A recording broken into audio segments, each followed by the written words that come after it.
Hello friends, कैसे हैं आप सब लोग। आई होप आप सब लोग बहुत बढ़िया होंगे। मैं station master KR Saini KR education पर आप सभी का स्वागत करता हूं। दोस्तों, आज जो है बजट पेश किया गया था। इसमें केंद्रीय कर्मचारियों के लिए क्या क्या खुशखबरी निकल के आई है, क्या टैक्स से रिलेटेड क्या बात हुई है, 8CB से रिलेटेड UPS NPS पर क्या चर्चा हुई है, इन सब के रिगार्डिंग बात करेंगे। साथ ही दोस्तों, इस बार 1 जनवरी 2025 को मेरा इंक्रीमेंट लगा है और इंक्रीमेंट के साथ में मैं आप सभी लोगों को अपनी सैलरी स्लिप यहाँ पे दिखाऊंगा।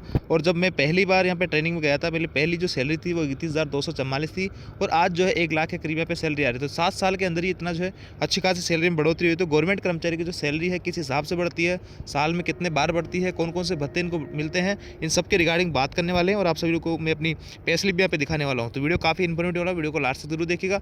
चैनल पर नए तो चैनल को सब्सक्राइब जरूर कर ले और हमारा टेलीग्राम ग्रुप जिसका लिंक डिस्क्रिप्शन दिया वहाँ से जाके ज्वाइन कर ले। आगे बढ़ने से पहले दोस्तों बताना चाहूँगा, जो भी लोग railway NTPC group D exams की तैयारी कर रहे हैं तो मैथमेटिक्स के लिए ये बुक फॉलो कर सकते हैं, रीजनिंग के लिए बुक है, और सामान्य विज्ञान के जो है आपको PYQ आपको चाहिए 2018-23 तक है तो इस बुक को फॉलो कर सकते हैं। इसके अलावा दोस्तों GK GS के लिए यहाँ से इस बुक को फॉलो कर सकते हैं। 3790 इसमें PYQ है और यहाँ से आप अपना सिलेबस वगैरह कवर कर सकते हैं। इसके अलावा ग्रुप डी वाले भाई लोग जो है जिनको PYQ चाहिए 2022 के सोल्व पेपर, तो इस बुक को फॉलो कर सकते हैं। सभी बुक ऑनलाइन ऑफलाइन किसी माध्यम से बाई कर सकते हैं। ऑनलाइन बाई करने के लिए लिंक आपको डिस्क्रिप्शन में दिया हुआ है। तो सबसे पहले तो दोस्तों बात कर लेते हैं कि बजट के अंदर किन किन चीज़ों पर चर्चा हुई है। तो जो खर्चा बताया गया है मेजर आइटम वो आप देख पा रहे हैं। डिफेंस है, रूरल डेवलपमेंट है, होम अफेयर्स है, एग्रीकल्चर है, एजुकेशन है, हेल्थ है, urban development, IT telecom, energy, commerce और सोशल वेलफेयर और साइंटिफिक डिपार्टमेंट।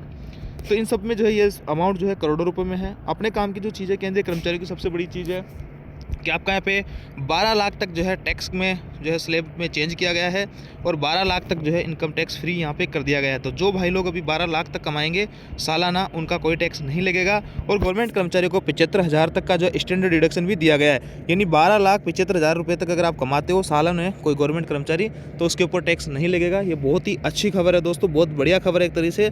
और काफ़ी सारा टैक्स यहाँ पे काटा जा रहा था, तो अब जो है 12 लाख तक आप लोगों का कोई भी टैक्स यहाँ पे नहीं कटने वाला है। पुराना जो स्लैब है वो आप देख पा रहे हैं यहाँ पे 0 से 3 लाख थी, 0 तो 5 से 7 लाख तक 5% जो टैक्स था, 7 से 10 लाख तक 10% था, 10 से 12 तक 15% था। ऐसे में अब जो सिलेबस आपका 0 से 12 यानी 12 लाख तक आपका बिल्कुल जीरो इनकम टैक्स यहाँ पे लगने वाला है। और गवर्नमेंट कर्मचारी को 75,000 का स्टैंडर्ड डिडक्शन भी यहाँ पे दिया गया है, तो बहुत अच्छी खबर है। इसके अलावा दोस्तों आगे मैं आपको बताता हूँ, ये जो है लेटर है आपका वित्त मंत्रालय का। नई कर व्यवस्था के तहत 12 लाख रुपए तक वार्षिक आय पर कोई आयकर नहीं, 75,000 रुपये की मानक कटौती, स्टैंडर्ड डिडक्शन के साथ वेतनभोगी करदाताओं के लिए 12.75 लाख रुपए की सीमा। केंद्रीय बजट 2025-26 सभी करदाताओं को लाभ पहुंचाने के लिए आयकर स्लैब और दरों में व्यापक बदलाव, बहुत बड़ा बदलाव यहाँ पे किया गया है। और अभी पिछली 2023 के अंदर यहाँ पे करों में जो है चेंजेस किए गए थे और फिर से आपको यहाँ पे इनकम टैक्स में भारी छूट यहाँ पे देखने को मिल रही है। इसके देखिए दोस्तों यहाँ पे वर्तमान के अंदर क्या कुछ था और अब जो है 12 लाख रुपए तक आपको एकदम फ्री कर दिया गया। अभी तक ये सब चीज़ें चल रही थी, लेकिन अब जो है आपको 0 इनकम टैक्स यहाँ पर भरना पड़ेगा और कर्मचारी को 12,75,000 रुपये तक कोई भी टैक्स नहीं देना है। बहुत अच्छी खबर है। काफ़ी सारा टैक्स यहाँ पे काटा जा रहा था, तो इनकम टैक्स को लेकर बहुत अच्छी खबर यहाँ पे जो है जैसे कयास लगाई जा रही है 10 लाख तक यहाँ पे इनकम टैक्स फ्री होने वाला है। लेकिन 10 नहीं दोस्तों, 12 लाख रुपये तक, 12,75,000 तक गवर्नमेंट कर्मचारी जो है टैक्स फ्री हो गया है। इसके अलावा दोस्तों 8CPC के ऊपर कोई भी चर्चा यहाँ पे नहीं की गई है। UPS NPS पर भी कोई भी चर्चा नहीं की गई। हालांकि UPS का जो है भारत सरकार का गजट यहाँ पे जारी कर दिया गया है, तो उसमें ही सारी कुछ चीज़ें मेंशन है। उसको नया कोई भी तोड़ मरोड़ के या किसी भी टाइप से संशोधन को लेकर किसी भाई टाइप की कोई बात यहाँ पे बजट में नहीं की गई है। और 8वें वेतन आयोग को लेकर भी अभी तक कोई फिलहाल बजट के अंदर कोई बात नहीं की गई है। 8वें वेतन आयोग की जो रिपोर्ट है वो बन के तैयार होगी, जब उसमें सारा कुछ क्लियर होगा कि कितना फिटमेंट फैक्टर है। हालांकि जो है पूरी मैक्सिमम चांसेज है कि आपका 1.92 या फिर 2.08 के करीब, जैसा कि पूर्व वित्त सचिव जी ने बताया उसके अकॉर्डिंग यहाँ पे लगभग आपकी बेसिक जो है डबल होने वाली है। ये 8CPC है, UPS और NPS में काफ़ी सारी वीडियोज़ बना के आप लोगों को क्लियर कर चुका हूँ, लेकिन बजट में भी कोई भी बात इस पर नहीं हुई है। अब मैं आपको जो अपनी यहाँ पे सैलरी दिखा देता हूँ और उसके साथ ही बात करेंगे कि सैलरी जो है गवर्नमेंट कर्मचारियों की किस हिसाब से बढ़ती है, कितने सालों में आपकी सैलरी जो यहाँ पे लगभग डबल हो जाती है, सारा कुछ इस वीडियो में बात करने वाला हूँ। देखिए दोस्तों स्क्रीन पे आप पे स्लिप देख पा रहे होंगे। जनवरी 2025 की NWR में कार्यरत हूँ। जयपुर डिवीजन जो है मेरा जयपुर डिवीजन है और यहाँ पे सारे कुछ जो है पर्सनल डिटेल वगैरह हैं जो कि हाइड कर दी गई है, डेट ऑफ बर्थ वगैरह हैं।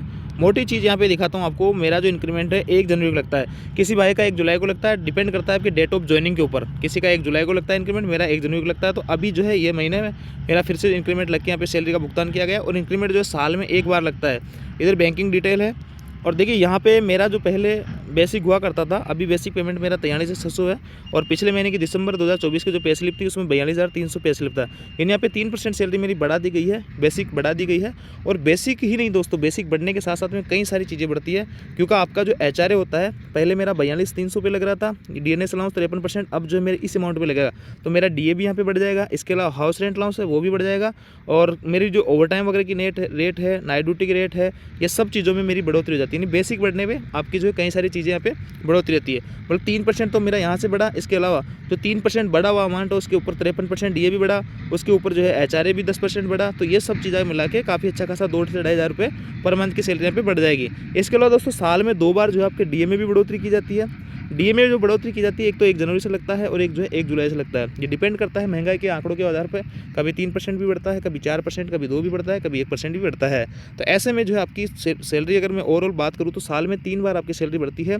एक तो जो है आपका 1 जनवरी को DA बढ़ता है, एक 1 जुलाई को बढ़ता है।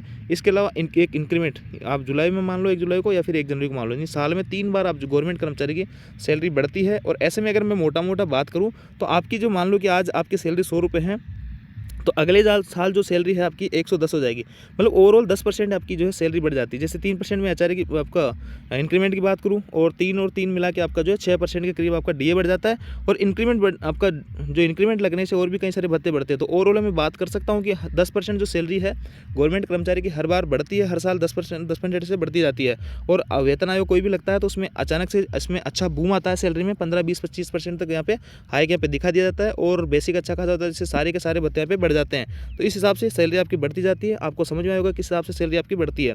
मेरी जो पहली सैलरी थी दोस्तों 31,244 थी यहाँ पे, और 2018 की मेरी ज्वाइनिंग है, मार्च 2018 की। और पहली सैलरी 31,244। उस time station master initial grade pay 2800 में हमारी ट्रेनिंग हुई थी। उस हिसाब से बेसिक जो है 29,200 था, और 2-3% के करीब जो है वहाँ पे शायद आपका DA था। तो इससे में मिला के, क्योंकि ट्रेनिंग में बेसिक और DA मिलता है, तो तब मेरी जो सैलरी 31,244 मिली थी। और अभी जो है 7 साल भी कंप्लीट नहीं हुई है। और इस बार जो है मेरी सैलरी यहाँ पे आप देख सकते हैं 99,000 रुपये 99,015, 1 लाख के करीब मेरी यहाँ पे सैलरी बनी है। आप इसमें देख लेते हैं अर्निंग कौन कौन सी है। बेसिक 43,600 है, DNS अलाउंस 23,108 है, हाउस रेंट अलाउंस 10% मिल जाता है, ट्रांसपोर्ट अलाउंस 2754 रुपये है। और देखिए ओवर टाइम भी मेरे यहाँ पे लगे हैं, स्टेशन मास्टर को ओवर टाइम भी मिल जाता है अच्छा खासा, अगर ओवर टाइम ड्यूटी करते हैं तो यहाँ पे 2 ओवर टाइम है, 4,007 11,000 के करीब जो है ओवर टाइम बना पिछले महीने का। और नाइट ड्यूटी अगर आप करते हो जिस हिसाब से नाइट ड्यूटी अलाउंस भी मिल जाता है। नेशनल हॉलीडे अलाउंस 788 रुपये पर NH आप मिलता है, 12 NH नेशनल हॉलीडे आपको जो है 788 रुपये के रूप से भुगतान किया जाता है अगर NH के दिन आप ड्यूटी करते हो तो। इसके अलावा दोस्तों मैं RG हूँ, तो यहाँ पे TA पे ड्यूटी करता हूँ, तो इसलिए 1,000 रुपये पर डे के हिसाब से मेरे को 10-12 दिन जो है मेरा TA पे जाता है। तो 10-12 दिन का बाहर TA पे जाता था, ऐसे में 10-12 हज़ार मेरा TA बन जाता है। तो ऐसे में ओवरऑल अगर सैलरी में इसमें बात करूँ तो यहाँ पे देखिए 90,000 1 लाख के करीब मेरी सैलरी हर महीने यहाँ पे अभी फिलहाल में आ रही है। हालांकि ये जरूरी नहीं कि ओवर टाइम हमेशा बने, TA आपका हमेशा बने। बाकी अगर इनको निकाल भी दे तो फिर भी जो है 80-85 हज़ार के करीब आपकी सैलरी यहाँ पे देखने को मिल जाएगी। डिडक्शन के अंदर देख लेते हैं दोस्तों। डिडक्शन जो है 30 रुपये अब इंश्योरेंस स्कीम सीखे हैं, और ये जो है NPS सभी कर्मचारियों करता है, बेसिक प्लस DA का 10%। और आपका UPS के अंदर भी सेम ही कटने वाला है। इनकम टैक्स आपका 5,376 रुपये कटा है। अब देखिए यहाँ पे इस बार मेरा इनकम टैक्स कटा क्योंकि 7,50,000 तक की छूट थी, अब जो है 12,75,000 छूट रहेगी। तो अगले साल से मेरा इनकम टैक्स यहाँ पे नहीं कटेगा, चाहे मैं साल का 1 लाख यहाँ पे कमा लूँ। तो ये बहुत अच्छी बात है, क्योंकि मेरा जो है खुद का 50-60 हज़ार के करीब जो है 60-70 हज़ार के करीब जो है मेरा इनकम टैक्स हर महीने हर साल कट जाता है। तो अब जो है इस टैक्स से मेरे को बेनिफिट यहाँ रिलीफ मिलेगा। कर्मचारी कल्याण कोष में 100 रुपये, और ये जो है मैंने बैंक की जो है CTD ले रखी है, 1,600 रुपये उसकी किस्त जाती है। और कोई भी अग्रिम कटौतियाँ मेरी ड्यू नहीं है। तो नेट पेमेंट जो बना है 25,238 रुपये बना है, काफ़ी अच्छा खासा अमाउंट आप इसको मान सकते हैं। तो यहाँ से आपको क्लियरली समझ में आएगा कि किस हिसाब से कितने अच्छे तरीके से सैलरी यहाँ पे बढ़ती है। 8वां वेतन आयोग जैसे लगता है तो सैलरी में और अच्छा खासा उछाल यहाँ पे आएगा। तो यहाँ पे मैंने आपको कंप्लीटली चर्चा की आप लोगों के साथ में कि कैसे जो है आपकी सैलरी यहाँ पे बढ़ती है और वेतन आयोग वगैरह में कैसे बढ़ेगी। इसके अलावा दोस्तों यहाँ पे मेरी 31,244 से 1 लाख के करीब सैलरी यहाँ पे 7 साल में हो गई है। 3 बार आपकी जो है पेमेंट बढ़ती है। इन सब के बारे में मैंने आपको जानकारी दी है। आई होप मेरे द्वारा जानकारी दी गई आपको अच्छी लगी। वीडियो आपको लाइक दोस्तों के साथ में शेयर जरूर करें। Thank you.